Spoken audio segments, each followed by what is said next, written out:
So we're talking about tile today and tile selection on your renovation, and I've got Barb Walters with me today from Jam Interiors. So Barb, share a little bit about the selection that we've got and what to consider when talking about your tiles and, you know, the flow and everything else that ties the whole house together. Sure, that's great. Well, we're excited to look at tile today, and what we'd like to start with is viewing the plan, marking our floor cuts to get started so we have a bit of a process before we get into the products.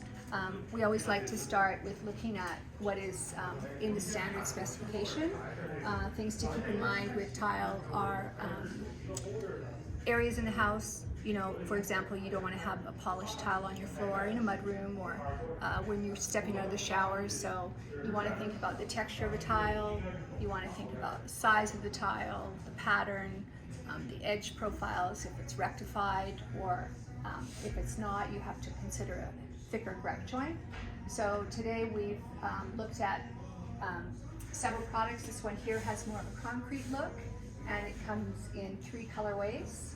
And it also has a coordinating mosaic, which you want to have on a shower base, and that's basically for you to allow the slope to your drain. You need a smaller format tile. Some bathrooms, for the floor tile, you don't necessarily want to have a larger format 24 by 24 because you may only have 3 feet between the vanity and the wall, so you would consider in that area a 12 by 24 versus a larger format. But in Chris and Becky's house, we're doing the 24 by 24 format in the ensuite, which is going to look really luxurious.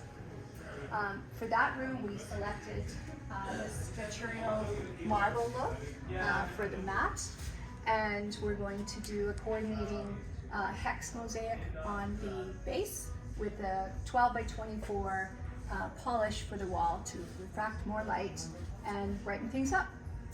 These are timeless looks with the tile, the marble looks, or the concrete.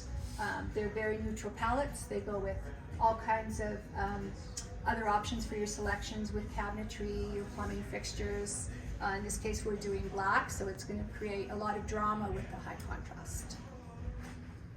Okay, and then looking into the basement, what are things to consider in the basement? Oh, well, we have a basement bar that we're doing, and we have carpet in that area, so I like to consider a tonal transition, and so we're going to run 2 rows of tile in front of the bar for functionality, for any spills. Not that you'd spill anything, but we want to make sure that that is a tonal transition from a carpet color.